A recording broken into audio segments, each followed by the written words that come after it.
Assalamualaikum warahmatullahi wabarakatuh. Pada mata kuliah Fisiologi Hewan kali ini, kami dari kelompok 11 akan menjelaskan materi mengenai sistem saraf. Sebelum itu, izinkan kami untuk memperkenalkan diri terlebih dahulu. Anggota dari kelompok 11 yaitu saya Emel Sarah Minadra, Ultri Asih Nuraini, dan Vira Yoriska. Materi sistem saraf ini ada 4 submateri. Yang pertama adalah sistem saraf pada hewan. Yang kedua, fungsi sistem saraf pada hewan. Yang ketiga, sistem saraf pada vertebrata. Dan yang keempat, sistem saraf pada invertebrata. Untuk submateri yang pertama akan saya jelaskan sendiri mengenai sistem saraf pada hewan. Sistem saraf merupakan mekanisme pengantar impuls saraf ke susunan saraf pusat, pemrosesan impuls saraf dan perintah untuk memberi tanggapan rangsangan atau sistem yang mengatur kerja semua sistem organ agar dapat bekerja secara serasi. Sistem saraf merupakan sistem yang khas bagi hewan karena sistem saraf ini tidak dimiliki oleh tumbuhan. Dalam kegiatannya, saraf mempunyai hubungan kerja seperti mata rantai atau berurutan antara reseptor dan efektor. Sistem saraf yang kompleks dapat dibagi menjadi dua, yaitu sistem saraf pusat dan sistem saraf tepi. Selanjutnya, untuk submateri yang kedua adalah fungsi sistem saraf pada hewan. Secara umum, sistem saraf pada manusia memiliki beberapa fungsi, yaitu yang pertama, mengumpulkan informasi dari dalam dan luar tubuh atau fungsi sensorik. Yang kedua, mengirimkan informasi ke otak dan sumsum tulang belakang. Ketiga, memproses informasi di otak dan sumsum tulang belakang atau fungsi integrasi. Dan yang keempat, mengirimkan informasi ke otot, kelenjar, dan organ sehingga dapat merespon dengan tepat atau fungsi motorik. Pembagian sistem saraf. Yang pertama, sistem saraf pusat. Sistem saraf pusat meliputi otak atau ensefalon dan sumsum tulang belakang atau medula spinalis. Seluruh aktivitas tubuh kita dikendalikan oleh sistem saraf pusat tersebut. Keduanya merupakan organ yang sangat lunak dengan fungsi yang sangat penting, maka itu perlu perlindungan. Selain tengkorak dan ruas-ruas tulang belakang, otak juga dilindungi 3 lapisan selaput meninges. Yang pertama yaitu otak atau ensepalon. Otak dibagi menjadi 3 daerah, yaitu otak depan, otak tengah, dan otak belakang. Nah, otak depan atau otak besar yaitu bagian yang paling menonjol dari otak manusia, yaitu adalah otak besar atau cerebrum, yang disebut otak depan. Otak depan terdiri dari 2 belahan besar, yaitu belahan kiri dan belahan kanan. Setiap belahan mengatur dan melayani tubuh yang berlawanan, yaitu belahan kiri mengatur dan melayani tubuh bagian belahan kanan, sebaliknya belahan yang kanan mengatur dan melayani tubuh bagian kiri. Masing-masing belahan otak besar tadi dibagi menjadi 4 lobus, yaitu lobus frontal, lobus temporal, lobus parietal, dan lobus oksipital. Lobus temporal yaitu mengatur daya ingat, pendengaran, serta kemampuan bicara. Lobus parietal bertanggung jawab dalam hal panca indera, baik itu penglihatan, peraba, penciuman, perasa atau pengecap, dan pendengaran. Sedangkan lobus oksipital bertugas dalam hal menerima dan mengolah informasi visual atau pada sistem penglihatan. Selanjutnya otak kecil atau cerebellum. Otak kecil berada di bagian belakang dan berfungsi untuk mengatur keseimbangan sekaligus mendukung sistem motorik tubuh. Berkat otak kecil inilah kita bisa berjalan lurus, berdiri tegak, dan bergerak secara lincah dan seimbang. Selanjutnya, batang otak atau brainstem. Bagian ini adalah penghubung otak dengan sumsum tulang belakang. Letaknya berada di bawah cerebrum dan di depan otak kecil. Batang otak bertanggung jawab dalam hal pernapasan, pencernaan, hingga refleks tubuh. Selanjutnya otak tengah. Otak tengah ini berfungsi mengendalikan sistem penglihatan seperti gerakan mata. Bagian ini juga mengatur pergerakan tubuh serta pendengaran. Yang kelima adalah medula oblongata. Bagian yang satu ini bertugas mengatur pernapasan, denyut jantung, tekanan darah, dan mengendalikan refleks tubuh. Lalu yang terakhir adalah pons Farolli, yang merupakan serabut saraf yang mendukung fungsi pernapasan, penglihatan, postur tubuh, kegiatan menelan hingga ekspresi wajah. Yang kedua adalah sumsum tulang belakang atau medula spinalis. Fungsi utama dari sumsum tulang belakang atau medula spinalis ini adalah yang pertama, mengantar impuls atau rangsangan sensorik dari indera tubuh atau reseptor menuju otak. Yang kedua, mengirim impuls motorik dari otak ke efektor tubuh. Lalu yang ketiga, pusat pergerakan refleks tubuh. Lanjut ke sistem saraf tepi. Sistem saraf tepi atau sistem saraf perifer adalah bagian dari sistem saraf yang di dalam sarafnya terdiri dari sel-sel yang membawa informasi ke sel saraf sensorik dan dari sel saraf motorik ke saraf pusat yang terletak di luar otak dan sumsum tulang belakang. Sistem saraf tepi dibagi menjadi 3, yaitu saraf spinal, saraf kranial, dan sistem saraf otonom atau simpatik dan parasimpatik. Untuk yang pertama, yaitu sistem saraf spinal. Susunan saraf spinal pada manusia terdiri atas 31 pasang saraf sepanjang medula spinalis, yang dibedakan menjadi 8 pasang medula spinalis daerah serviks menuju kulit kepala, leher dan otot tangan, 12 pasang medula spinalis daerah punggung menuju organ-organ dalam, 5 pasang medula spinalis daerah lumbal atau pinggang menuju paha, 5 pasang medula spinalis sakral menuju otot betis, kaki dan jari kaki, dan 1 pasang koksigeal medula spinalis daerah sekitar menuju tulang ekor. Yang kedua, sistem saraf kranial. Nah, ini gambarnya teman-teman, bisa teman-teman lihat. Dan saraf tepi ini meliputi 12 saraf kranial. Seperti yang dilihat pada tabel ini, teman-teman bisa lihat dan membacanya. Kita lanjut ke nomor 3, yaitu sistem saraf otonom. Sistem saraf otonom terdiri dari saraf simpatik dan saraf parasimpatik yang mekanisme kerjanya antar keduanya saling berlawanan. Selanjutnya, mekanisme pengantar impuls. Titik-titik atau celah pertemuan antara neuron satu dengan neuron yang lainnya disebut sinapsis. Akson pada setiap neuron berakhir membentuk tonjolan kecil yang disebut tombol sinapsis. Permukaan tombol sinapsis disebut membran presinapsis. Membran presinapsis berfungsi untuk meneruskan rangsangan. Membran presinapsis akson neuron 1 akan bertemu dengan dendrit neuron yang lain. Permukaan dendrit neuron itu disebut membran postsinapsis. Fungsi dari membran postsinapsis yaitu sebagai penerima rangsangan. Di antara kedua membran tersebut dapat satu celah yang disebut celah sinapsis.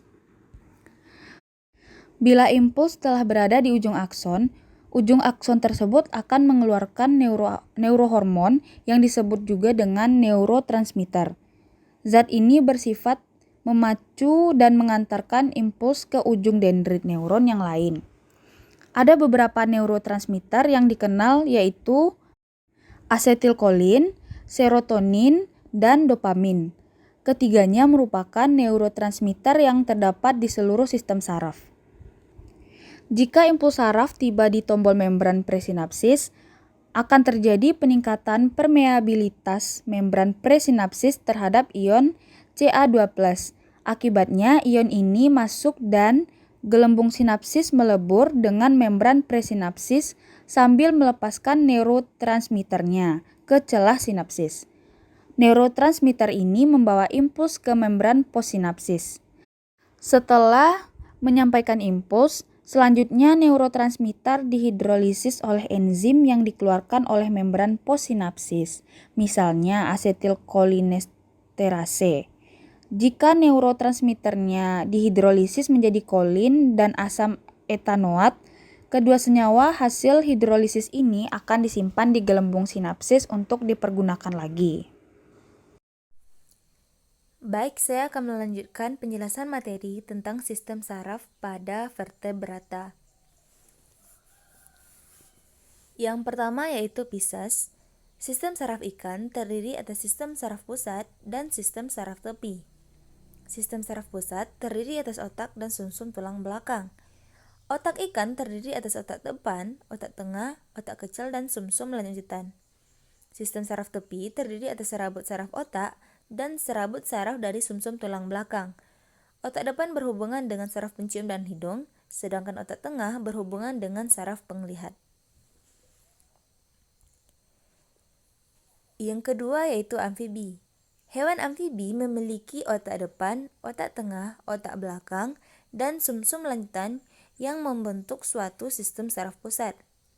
Sedangkan serabut-serabut saraf yang berasal dari sela-sela ruas tulang belakang membentuk suatu sistem saraf tepi. Otak besar berkembang memanjang sehingga berbentuk oval. Ujung depan otak besar berhubungan dengan indera pencium. Otak tengah berkembang cukup baik dan berhubungan dengan indera penglihat atau lobus opticus. Otak kecil berbentuk lengkung mendatar menuju ke arah sumsum lanjutan dan kurang berkembang dengan baik. Yang ketiga yaitu reptilia. Sistem saraf reptilia terdiri atas sistem saraf pusat dan sistem saraf tepi. Di bagian otak besar, lobus olfactorius yang merupakan pusat pencium berkembang dengan baik sehingga indera penciumannya lebih tajam. Perkembangan otak tengah reptilia terdesak oleh otak besar. Otak tengah menjadi kurang berkembang dengan baik sehingga menyebabkan indera penglihatan reptilia kurang tajam. Yang keempat yaitu aves. Sistem saraf burung terdiri atas sistem saraf pusat dan sistem saraf tepi.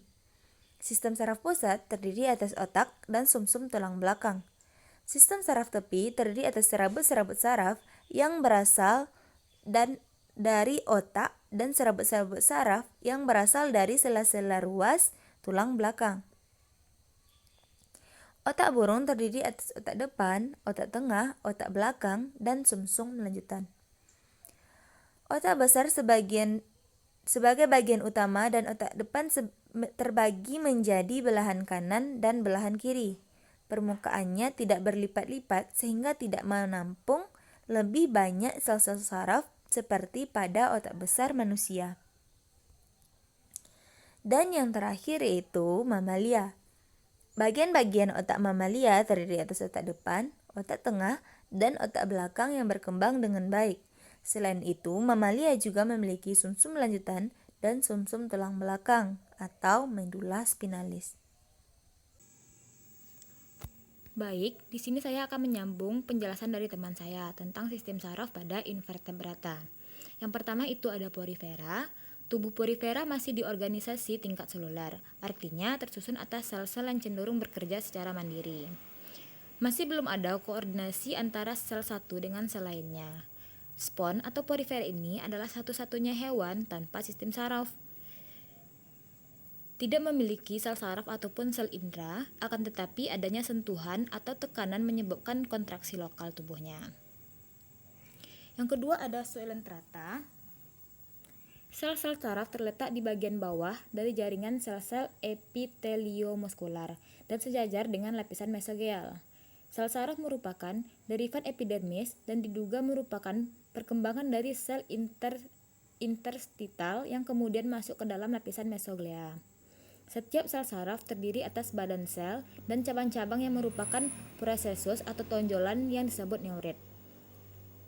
Keistimewaan dari sel-sel saraf hidra atau Coelenterata pada umumnya adalah masih tetap tersebar sehingga membentuk suatu sistem difus, dalam arti tidak adanya susunan atau sistem sentral. Selanjutnya itu ada sistem saraf pada platyhelminthes. Pada platyhelminthes, otak terletak pada bagian kepala. Dari otak muncul serabut-serabut ke arah anterior menuju kepala dan lateral menuju ke aurikel. Di samping itu ada dua tali saraf ventral yang memanjang sepanjang tubuh dan berakhir ke ujung posterior. Masing-masing tali saraf ventral itu terletak pada kira-kira sepertiga bagian dari topi tubuh. Kedua tali saraf ventral dihubungkan satu dengan lainnya oleh komisura transversal, dan pada masing-masing saraf muncul serabut saraf ke arah tepi tubuh. Untuk sistem saraf pada pusat terdapat sebuah plexus atau subepidermal atau jaringan saraf dan plexus submaskular. Yang keempat itu ada sistem saraf pada nemathelminthes.